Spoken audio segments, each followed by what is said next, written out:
Hi, and welcome to English Channel. Are you learning English? Great. Let's learn English with a very interesting story. Don't forget to subscribe, like, and comment. Let's get started. My name is Liam, and I am a 22-year-old university student from Vietnam. For many years, I dreamed of speaking English fluently.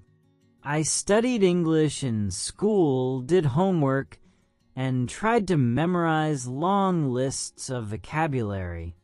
But every time I opened my mouth to speak, I felt nervous. My hands shook, my voice became small, and sometimes no sound came out at all. I wanted to speak English confidently, but I didn't know how.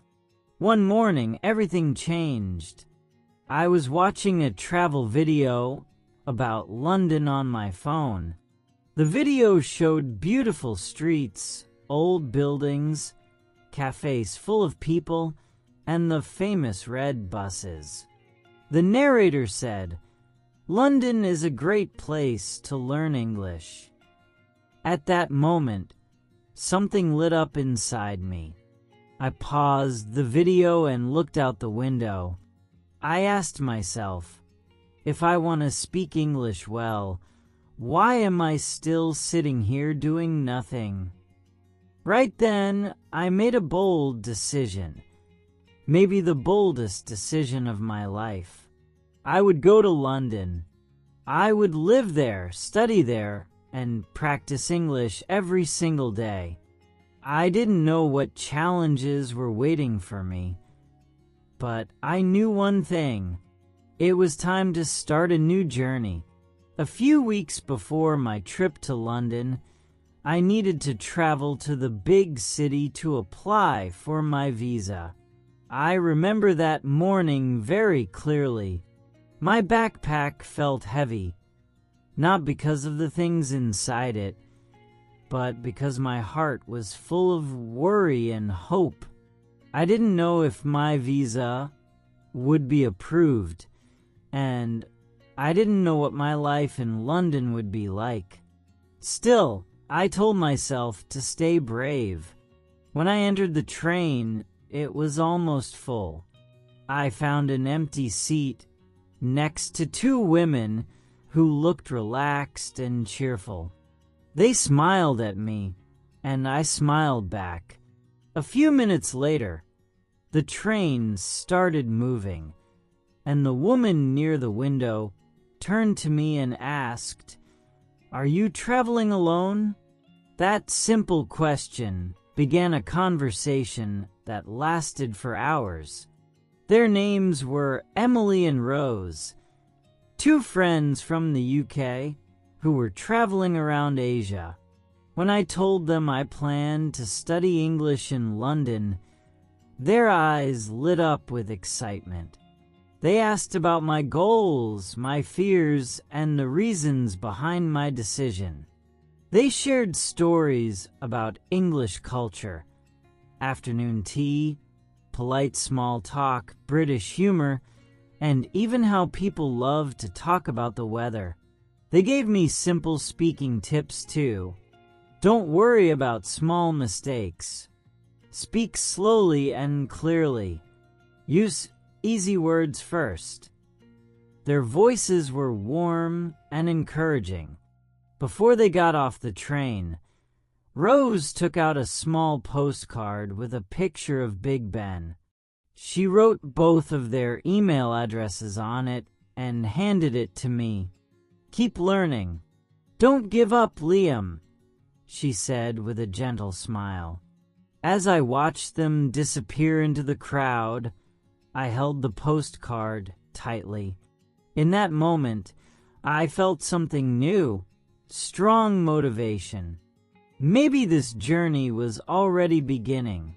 After meeting Emily and Rose on the train, I felt more confident about my dream. But confidence alone was not enough. I still had 6 long months before my trip to London, and I knew I had to use that time wisely. So I made a promise to myself. Every single day, I would study English. I started with something simple, translating short stories. I chose children's stories because the language was easier. I read one paragraph in English, translated it into Vietnamese, then checked if my translation made sense. It was slow at first, but it helped me understand new words naturally. Next, I challenged myself with British movies. At the beginning, I used subtitles. After a week, I turned them off. I couldn't understand everything, but I forced myself to listen carefully. Sometimes I watched the same scene 3 or 4 times until my ears got used to the rhythm of British English.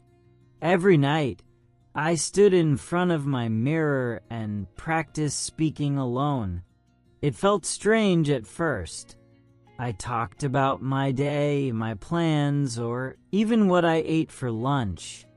My pronunciation wasn't perfect, but slowly I noticed improvement. Speaking out loud gave me a small but important victory each day. I also began writing a diary in English. Just a few sentences at the beginning, then a few paragraphs. It helped me express myself and think in English without translating in my head. Day by day, week by week, I felt more prepared. Some days I was tired. Some days I didn't want to study at all. But I remembered the postcard from the train. Keep learning. Don't give up, Liam. Finally, after 6 months of effort, the big day arrived. I packed my bags, said goodbye to my family, and boarded the plane. I was flying to London. My dream was becoming real. When I arrived in London, I felt like I had stepped into a completely new world. The city was much bigger and busier than I had imagined. People walked quickly, buses moved fast, and the streets were full of different languages and faces from all over the world. I pulled my suitcase behind me, looking around like a child seeing everything for the first time. I stayed in a small student house near a quiet park. My room was tiny, but it had a soft bed, a wooden desk, and a small window with a view of tall trees. Every morning, I heard birds singing outside. It made me feel calm, even though everything else felt new and unfamiliar. On my second day, I joined an English class at a language school. I still remember standing in the hallway, waiting for the door to open, feeling nervous. What if I couldn't understand the teacher? What if I spoke too slowly? But the moment Ms. Harper walked into the room, my fear began to fade. She was young, energetic, and always smiling. Her voice was clear and friendly. She spoke slowly enough for us to understand, but fast enough to keep us excited. My classmates came from many countries: Brazil, Korea, Egypt, Italy, and Mexico. Each person had a different accent and a different story, but we all shared one goal: to improve our English. During the first week, everything felt like a discovery. I learned how to buy groceries, how to take the bus, and how to ask for directions. I even ordered my first cup of coffee in English without feeling scared. Every night, as I walked back to my room, I told myself, I did it. I survived another day in London. And slowly, London started to feel less like a dream and more like a place I truly belonged to. From the very first lesson, I realized that Ms. Harper was different from any teacher I had ever met. She didn't start the class with long grammar explanations or difficult vocabulary lists. Instead, she smiled at us and said, "Today, we will learn to use English, not to fear English." Her method was simple but powerful. She encouraged us to speak, even if our sentences were short or imperfect. Every day, she asked us to read something interesting for 30 minutes.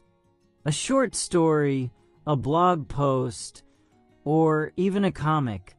"If you enjoy it," she said, "you will remember it." She also introduced us to shadowing. We listened to a native speaker, then repeated the sentences exactly as we heard them. It felt strange the first time, but it quickly improved my pronunciation. Another activity was thinking aloud. Ms. Harper told us to talk to ourselves in English, describing our actions or thoughts. It helped me stop translating everything in my head. For grammar, she had a different approach. Learn grammar through reading, not rules. When you see the same pattern again and again, you will understand it naturally. We listened to audio clips and watched short videos for at least 30 minutes every day. After that, she gave us small vocabulary tests to check our progress. They were short, simple, and surprisingly fun. But the lesson that changed me the most was this: don't be afraid of mistakes. Mistakes show you are learning. She also reminded us to love English culture, music, food, history, because passion makes learning easier. Finally, she told us to learn new words in full sentences, not in isolated lists. These ideas completely changed the way I studied. For the first time in my life, English felt simple. Life in London quickly became busy, but in a good way. I realized that if I wanted to improve my English fast, I needed to practice everywhere, not only in the classroom. So, after my first 2 weeks, I looked for a part-time job and found one at a small cafe near my school. Working there was one of the best decisions I ever made. Every day, I talked to customers, tourists taking photos, office workers rushing in for their morning coffee, and elderly locals who loved to chat. Some spoke slowly. Some spoke very fast.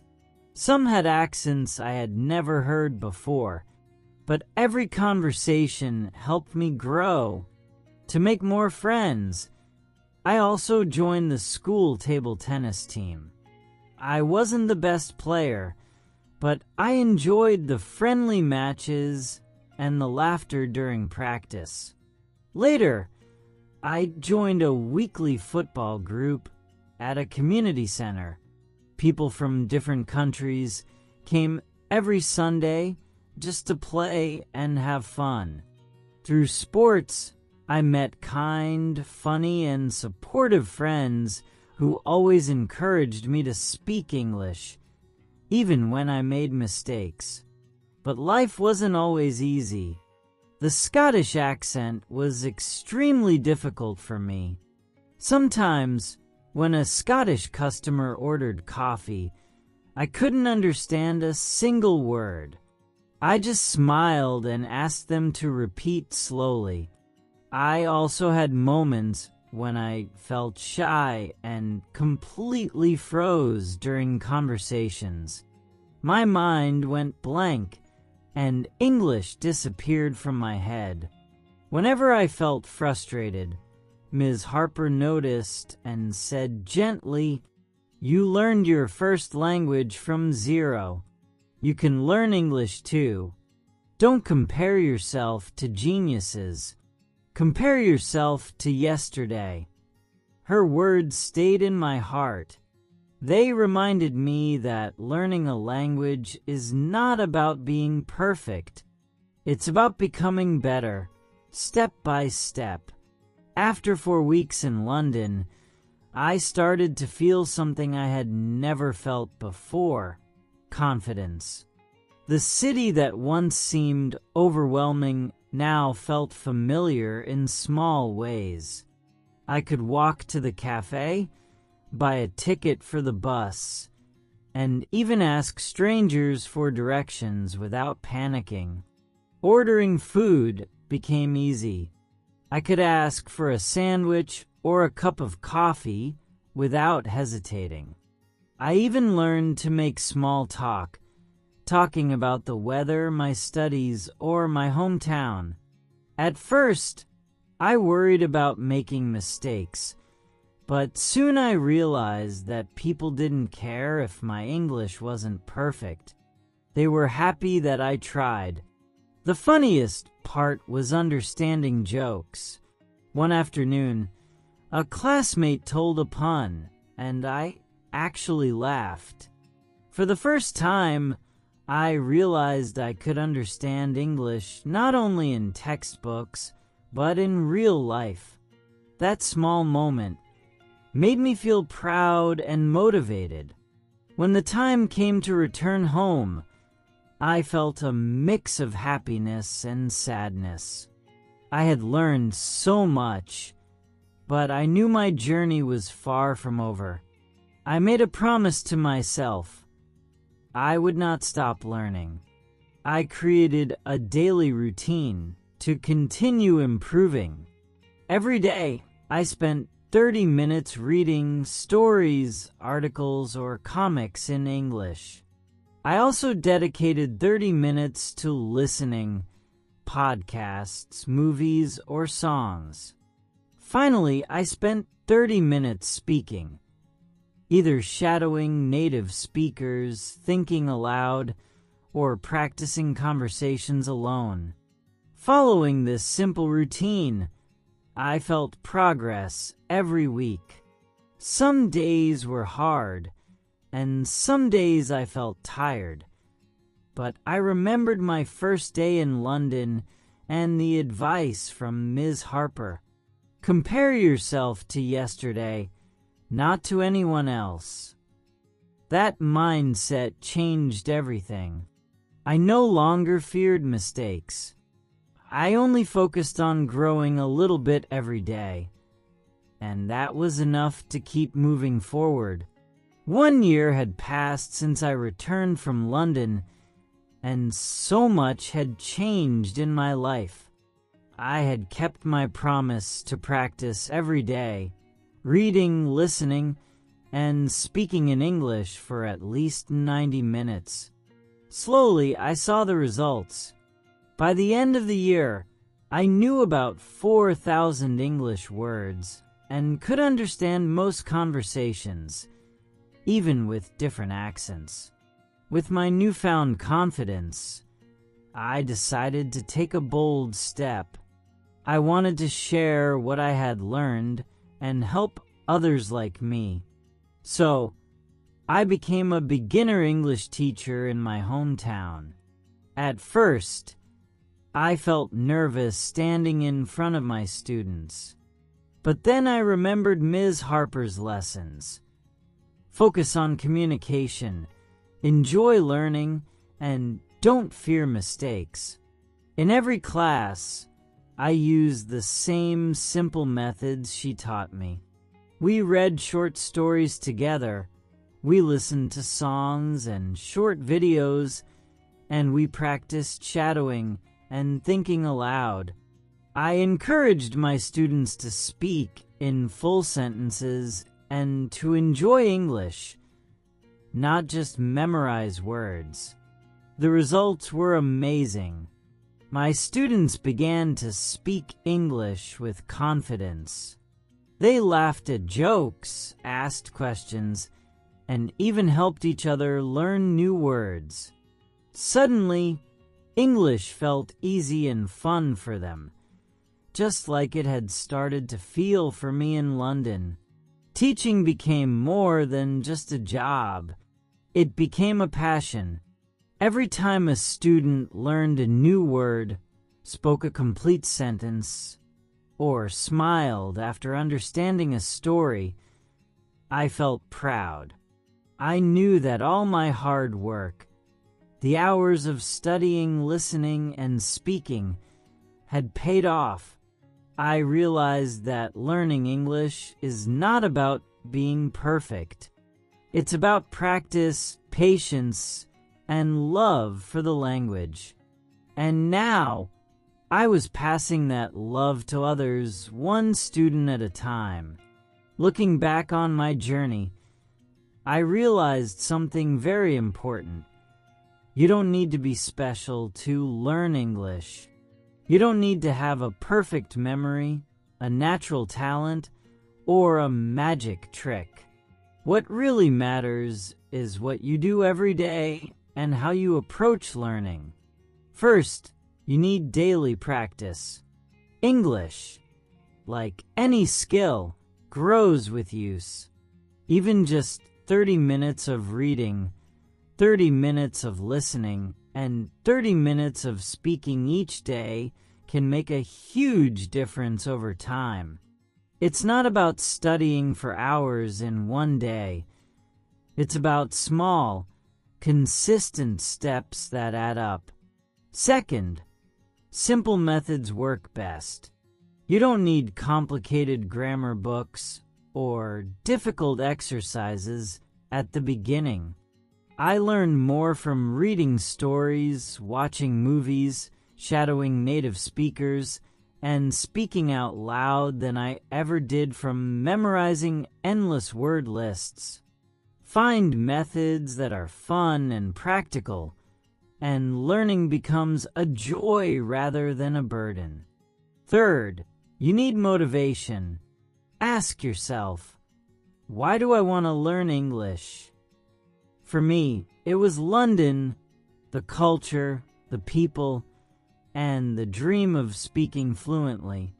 When you have a clear reason, it keeps you going even on tough days. Fourth, patience is key. You will make mistakes, misunderstand words, and sometimes feel frustrated. That's normal. Learning a language is a journey, not a race. Compare yourself only to yesterday, not to someone else. The most important lesson I learned is this. Step by step, day by day, you can improve. I was once a shy student, afraid to speak a single sentence, and now I teach others. If I can do it, so can you. Remember, English is not about being perfect. It's about using it, enjoying it, and growing with it. Keep practicing, stay motivated, and be patient. Your progress will come, just like mine did. Hey there! Just a second before you go. If you learned something new today, please give this video a like, write your thoughts in the comments, and subscribe to the channel. It only takes a second, and it really, really helps to create even better English videos for you. Your support means the world. Thank you.